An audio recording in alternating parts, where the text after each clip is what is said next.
Bismillahirrahmanirrahim. Assalamualaikum warahmatullahi wabarakatuh. Alhamdulillahirabbil alamin wa bihi nasta'in ala umuri dunya waddin. Wassalatu wassalamu ala asyrafil anbiya wal mursalin sayyidina Muhammadin wa ala alihi washabbihi ajmain, amma ba'du. Qala rabbi shrah li sadri wa yassir li amri wa hlul 'uqdatam min lisani yafqahu qawli. Qala a'udzu bika min hamazati syayatin wa a'udzu bika rabbi ayyahdurun. Subhanaka la ilma lana illa ma 'allamtana innaka antal alimul hakim.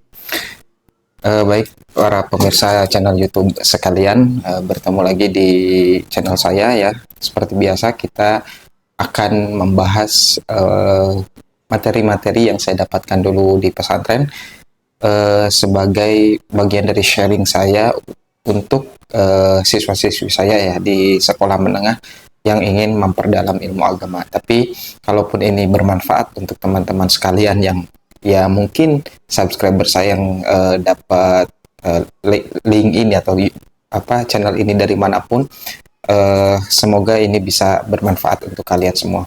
Nah, pada video ini kita kembali akan mengkaji atau kembali akan ngaji ilmu tauhid ya dari kitab Tijanud Darori yang dikarang oleh Imam Nawawi Al-Bantani, yang mana kitab ini merupakan syarah atau penjelasan dari Risalatul Bajuri ya, yang ditulis oleh Imam Syekh Ibrahim Al-Bajuri. Oke. Baik, pada pertemuan sebelumnya kita sudah tahu bahwa mengenal Allah atau ma'rifatullah adalah wajib atau hukumnya wajib bagi setiap mukallaf, baik seorang muslim ataupun muslimah ya. Pengetahuan terhadap Allah atau ma'rifatullah bisa didapatkan melalui dalil nakli, dalil yang tertulis dalam kitab Al-Quran atau dalam hadis-hadis Nabi, ataupun melalui dalil akli, dalil yang kita dapatkan melalui proses berpikir, kontemplasi terhadap ayat-ayat kauniyah, yaitu ayat-ayat yang berupa penciptaan lah gitu ya. Nanti bisa dicek lagi di video sebelumnya. Nah, kali ini kita akan masuk untuk mengetahui atau mengenal Allah, kita harus mulai masuk dari sifat-sifat Allah ya. Sifat yang kemarin ada 3 sifat yang harus kita ketahui: sifat wajib, sifat mustahil, dan sifat jaiz. Nah, di sini yang pertama ya, terusan dari teks yang kemarin adalah fayajibu fi haqqati ta'ala al-wujud, maka wajib bagi Allah gitu ya, bagi haknya Allah adalah al-wujud ya. Sifat wajib pertama adalah al-wujud, wadidduhu al-adam, kebalikannya atau ya kebalikan dari wujud adalah adam. Adam itu tidak ada ya, tidak wujud. Wadalilu ala dzalik, dan petunjuk dan dalil atau petunjuk atas itu adalah wujudu hadhil makhluqat, adanya makhluqat, semua penciptaan ini, semua ciptaan ini gitu, semua makhluk-makhluk yang ada di alam semesta, baik yang kita kenal dengan makhluk hidup ataupun benda mati lah ya. Nah, di sini dijelaskan oleh Imam Nawawi, fayajibu fi haqqati ta'ala al-wujud adzati alladzi la yaqbalu al-adam. Wujud atau adanya itu yang bersifat zat. Jadi zat Allah itu wajib adanya, yang tidak menerima layak balu itu bisa diartikan itu ya. Mungkin ada arti lain mungkin ya. Karena saya sedikit ragu nih dengan terjemahan saya yang ini, layak balul adam, yang tidak menerima ketiadaan gitu ya. Azalan wala abadan, baik itu ketika zaman azali walaupun selama-lamanya gitu. Jadi tidak mungkin Allah itu tidak ada gitu ya. Layak balul adam azalan wala abadan, jadi tidak menerima ketiadaan bagi zat Allah itu sendiri, baik dari sebelum adanya ada, sebelum adanya penciptaan sampai kapanpun penciptaan itu ada gitu ya.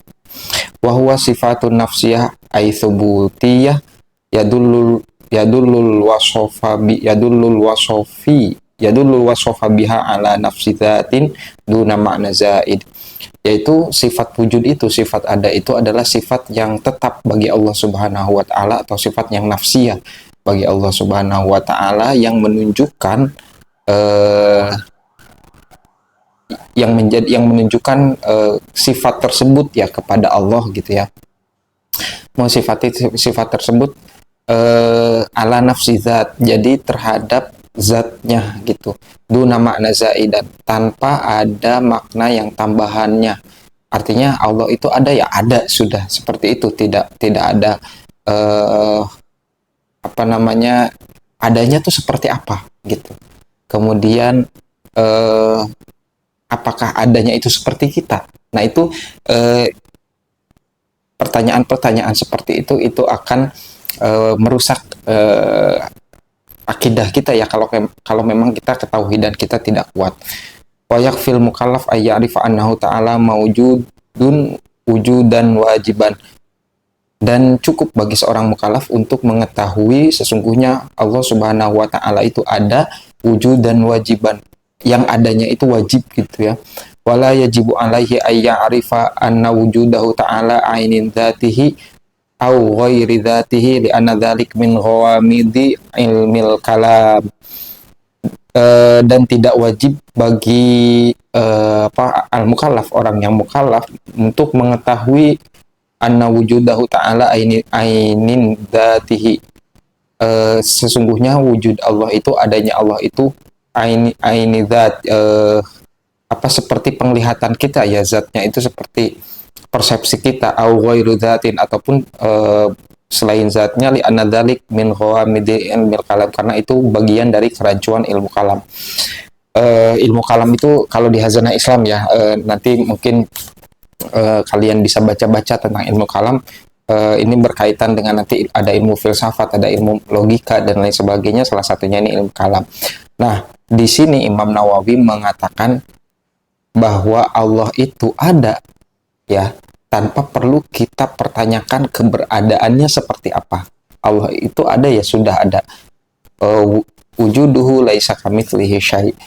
Adanya Allah itu tidak menyerupai apapun ya atas keberadaan Allah. Ketika Allah misalkan mengatakan atau berfirman istawa alal arsy, duduk di singgasananya, kita tidak bisa gitu berpikir duduknya itu seperti apa seperti kita tegak seperti ini, seperti raja, atau seperti apa. Atau ketika Allah mengatakan yadullahi fawqa aidihim, tangan Allah di atas tangan-tangan di atas tangan-tangan mereka itu. Apakah kita akan mengartikan tangan Allah itu seperti tangan kita? Nah itu kata Imam Nawawi, jangan sampai kita berpikir seperti itu. Kita cukup percaya bahwa Allah itu ada. Karena balik lagi, laisa kamitslihi syai'un, tidak seperti serupaannya bagi Allah gitu ya. Jadi tidak ada apapun yang serupa bagi Allah. Nah saya pernah mengikuti satu kajian dari YouTube Profesor Oman Fatur Rahman ya, dosen guru besar filologi UIN Syarif Hidayatullah. Laisa kamitslihi syai'un, kamitslihi syai'un, ka itu katanya adalah huruf yang menunjukkan perumpamaan. Al-mithal itu artinya juga perumpamaan. Jadi laisa kamitslihi syai'un itu adalah tidak serupa baginya, perumpamaannya pun tidak bisa gitu. Jadi kalau saya agak jelimet ini memang, tapi kalau saya analogikan seperti ini, misalkan kita akan menyebut air gitu ya, air putih, air bening, air yang kita minum. Kemudian di sini ada 2 gelas, 1 gelas air putih, 1 gelas air minuman bersoda yang warna bening gitu ya. Ini kan warnanya ya, zatnya air, sama-sama air, warnanya sama-sama bening, tapi ini jelas bukan air, ini air gitu, air putih. Nah ini seperti ini gitu, si minuman bersoda seperti air ya. Laisa kamitslihi syai'un. Jadi ketika kita mengatakan bahkan tidak serupa, tidak sepertinya serupaannya pun gitu, bahkan ini pun yang serupa dengan air itu pun ya dia tidak serupa gitu. Dia bukan air itu gitu ya. Dia bukan air, si minuman bersoda itu bukan air gitu ya. Jadi bahwa yang disebut laisa kamitslihi syai'un itu ya perumpamaan perumpamaannya pun atau hal yang serupanya pun itu tidak sama gitu dengan yang intinya gitu dengan Allah itu sendiri, apalagi yang mirip, yang tidak mirip dan lain sebagainya gitu. Jadi saya contohkan seperti itu biar lebih gampang. Jadi ketika ada air putih yang biasa kita minum, kemudian ada minuman bersoda berwarna bening, sama-sama bening gitu ya, di gelas yang juga transparan gitu. Ketika kita mengatakan ini seperti air bening, ya pada hakikatnya ini juga bukan air bening gitu, karena ini minuman bersoda. Jadi ini pun tidak seperti ini, laisa kamitsli syai'un gitu ya. Jadi tidak ada yang bisa menyerupainya.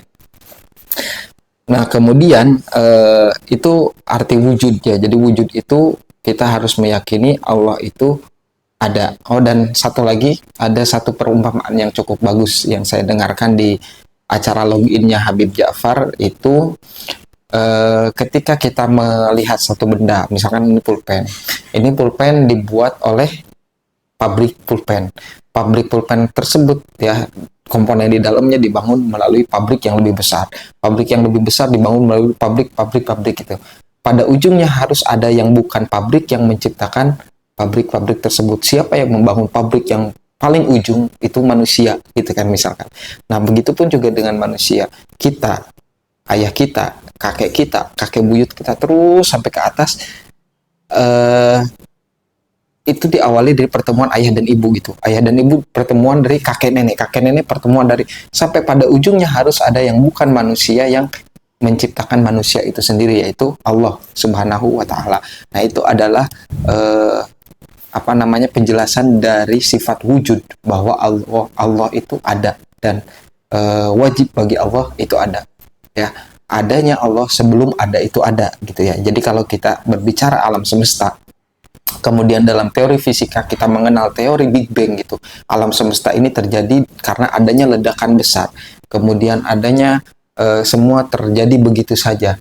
Maka dalam keyakinan Islam, dalam tauhid, bahwa Allah itu ada bahkan sebelum ledakan besar itu ada, sebelum alam semesta itu ada, sebelum semua ciptaan itu ada, Allah sudah ada.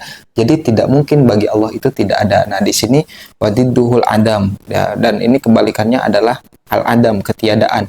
Wa dalilu ala dzalik ai dalil atau petunjuk dari al adam itu, kemustahilan ketiadaan Allah itu, wujud wa dalilu ala dzalik, dan dalil atau petunjuk dari, di sini Imam Nawawi mengatakan ay wujudillahi ta'ala, dalil dari adanya Allah Subhanahu wa taala, wujudu hadhil makhluqat, adalah adanya semua ciptaan-ciptaan ini. Di sini dijelaskan, Imam Nawawi mengatakan wa kaifiyati tartib iqamatid dalil ala wujubi wujudihi ta'ala an taqulal alam minal arsy ilal farasy hadithan ay mawjudan ba'da adam wa kullu hadithin lahu soni'un wajibul wujudi fal alam lahu soni thumma kaunu soni huwa Allahu ta'ala al-wahdaniyah wa ithu wajabalahu ta'ala al-wujudu istihala ala hidituhu. Nah, jadi menurut Imam Nawawi Al-Bantani di sini beliau mengatakan bagaimana urutannya atau bagaimana mungkin gitu ya sesuatu di alam semesta ini dari arasy-nya Allah sampai ke al-farash. Farash itu yang terbentang di bumi ini gitu ya. Bagaimana itu bisa muncul dari ketiadaan gitu ya. Haditsan ay maujud ba'da adam wa kullu haditsin lahu sani, karena setiap yang baru, karena sifatnya al-arash ataupun al-farash gitu ya, dari arash atau farash, karena sifatnya alam semesta itu adalah baru, bukan sesuatu yang awal gitu. Artinya semua alam semesta itu pasti diciptakan, ada penciptanya ya. Soni'u wajibul wujud fal alam lahu soni'u thumma kaunu soni'i wallah. Maka kaunu soni, maka penciptanya, pembuatnya adalah pasti Allah yang maha ada, yang ada sebelum ada gitulah kurang lebih. Al-wahdaniyah, yang maha satu, yang maha esa. Kemudian yang mustahil baginya al-adam atau ketiadaan. Jadi itu menurut Imam An-Nawawi Al-Bantani ya. Jadi sifat pertama yang harus kita yakini dalam ketauhidan adalah bahwa Allah itu ada gitu ya. Karena tidak mungkin, karena bagaimana mungkin ya, kata Imam Nawawi, bagaimana mungkin ketiadaan bisa menciptakan sesuatu yang ada. Kalau misalkan alam semesta ini diawali dari ketiadaan, tiba-tiba muncul ada, itu bahkan akan merusak logika kita ya, tidak masuk di logika gitu. Gimana mungkin yang nggak ada jadi ada? Nah, kurang lebih seperti itu. Karena pasti ada yang lebih dulu adanya dari sebelum semua yang ada. Atau kemudian dalam ilmu di hazanah keilmuan Islam ini disebut dengan wajibul wujud. Dalam filsafat ini disebut dengan prima causa, atau penyebab paling inti, paling prima. Kalau di ilmu Islam, khazanah keislaman, di filsafat Islam disebutnya wajibul wujud, wujud yang wajib adanya sebelum adanya ada, gitu ya. Nah, itu dalil atau petunjuk dari keberadaan Allah Subhanahu wa taala. Baik, semoga apa yang saya sampaikan bermanfaat ya. Nanti kita akan ketemu lagi di video berikutnya. Terus saksikan channel ini ya. Silahkan disebarkan kalau ini bermanfaat. Jangan lupa tinggalkan jejak komentar ya. Nanti kita diskusi di kolom komentar. Wallahul muwafiq ila aqwamit thoriq. Wassalamualaikum warahmatullahi wabarakatuh.